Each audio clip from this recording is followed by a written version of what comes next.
Hi, I'm Sebastianne, and welcome to my new channel, Artful Badgering. I've done several Scribble Arts videos already, and now I want to start uploading a series of introduction to sewing videos as a prelude to some of my garb making videos. If you've been sewing for years, you may already know these techniques, but if you're just getting started and you want to follow along with future videos, I suggest watching these beginning techniques so that you know how to use them in the future. Today, I want to show you 3 ways to finish your seams so that the edges of your material are protected from fraying and ripping. This is really important for historical garments because so much of what we wear is made of linen, and linen likes to fray and knot up when you wash it. So let's talk about how to keep those seams in place. I chose the fabric that I'm using today because of how well the right and wrong sides contrast from each other. There's a shiny side and a dull side. I'll be referring in the video to the right side of the fabric and the wrong side of the fabric. The right side of the fabric is the side that everyone else sees. The wrong side of the fabric is what goes against your body. So all that being said, let's get started. The first technique I'm going to show you is called a French seam. To do a French seam, you're going to want to put the wrong sides together. This is different than what we normally do when we sew, because usually we put the right sides together. But with a French seam, it's the opposite. Put the wrong sides together. Then you're going to want to take a small seam allowance. Generally, I take slightly less than half of my usual seam allowance.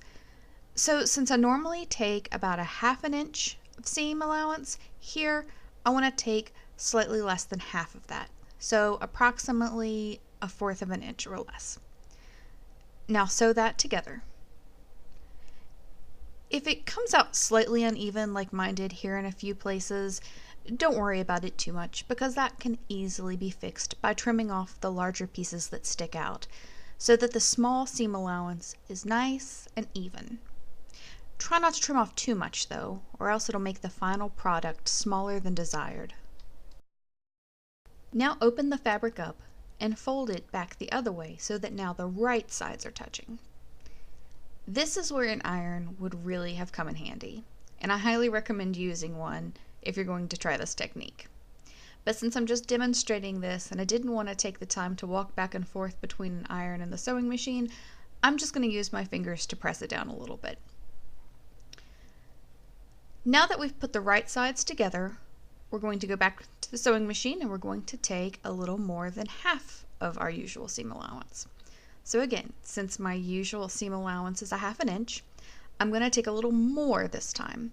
More than half of that. So this is going to be a generous 1/4 of an inch seam allowance.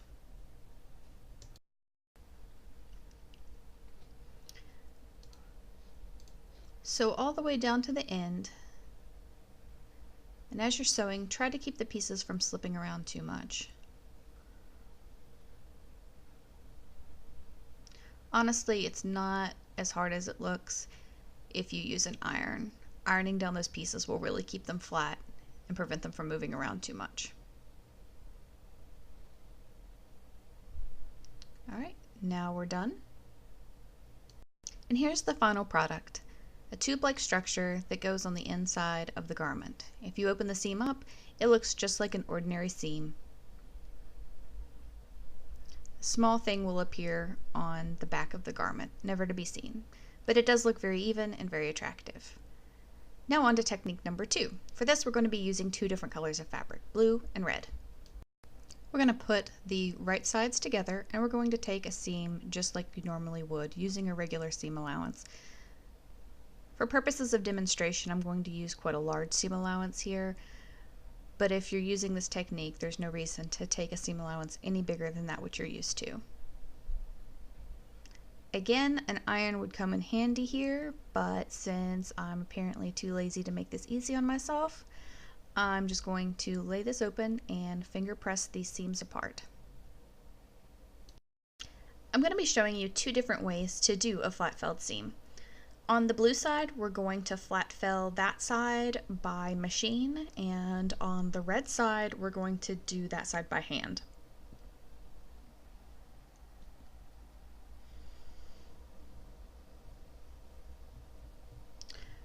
So the first thing you're going to want to do if you're doing this by machine is take the edge, the raw edge, and tuck it up underneath itself, going towards that first seam we just took. The further back you tuck the edge, the more structurally sound this will be, because you want to keep the raw edge as far from this seam that we're taking right now as you can. That way if it pulls a little bit, it's not likely to unravel your fabric. Also, I usually try to get my needle as close to the edge of that fold as I possibly can. Though unfortunately, here in a second, because I'm trying to dodge the camera and keep my head out of the way so you guys can see what I'm doing, my needle falls slightly off the side of the fabric and I end up not catching that turned back edge. Now we're going to do the red side by hand. Start by turning under the raw edge towards the center seam, exactly like we did for the blue side. I've pinned this fabric down because it doesn't like to stay put, and I'm trying to keep this on camera. Now we're just going to whip stitch this edge shut, and there's no real need to keep your stitches very close together. These are not going to be weight-bearing stitches at all. It just needs to keep that raw edge tucked under there. So I would say I'm stitching these about 1/4 of an inch apart, and I'm going to do a few inches of this here just to demonstrate the concept.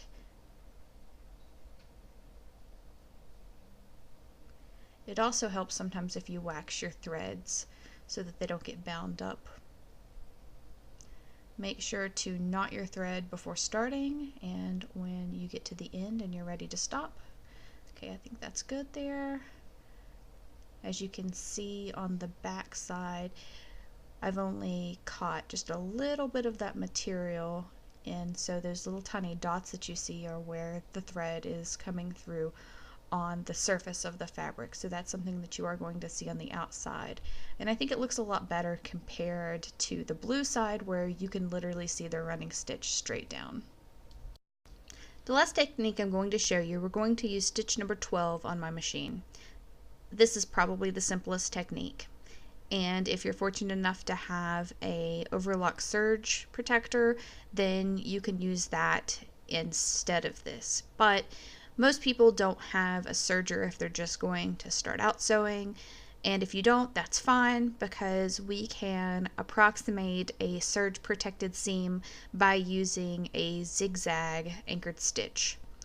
So right sides together, set your sewing machine to do the zigzag stitch, and we're just going to sew in a line here.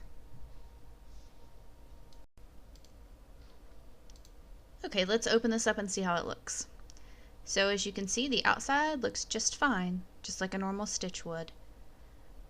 The inside, however, has this zigzag pattern, and I'm going to go through and trim up the edges here. So those zigzag stitches will help catch the fraying ends on the fabric and prevent the fray from going any deeper towards the seam. If you're still worried about it, you could also take another running seam slightly to the left of that zigzag stitch. So these are the 3 techniques that we've covered today. First we did the French seam, next we did the flat felled seam, and lastly we did the zigzag seam. Each of these have pros and cons. For example, the French seam, I believe, is probably the most attractive on the inside and outside. However, it's really easy to get your seam allowances messed up and have frayed edges sticking out the front. The flat felled seam is probably the most time consuming, but it's the most historically accurate. And the zigzag stitch is the easiest, but probably the most unattractive stitch. That's it. Thank you for watching. If you have any questions or comments, please leave them down below.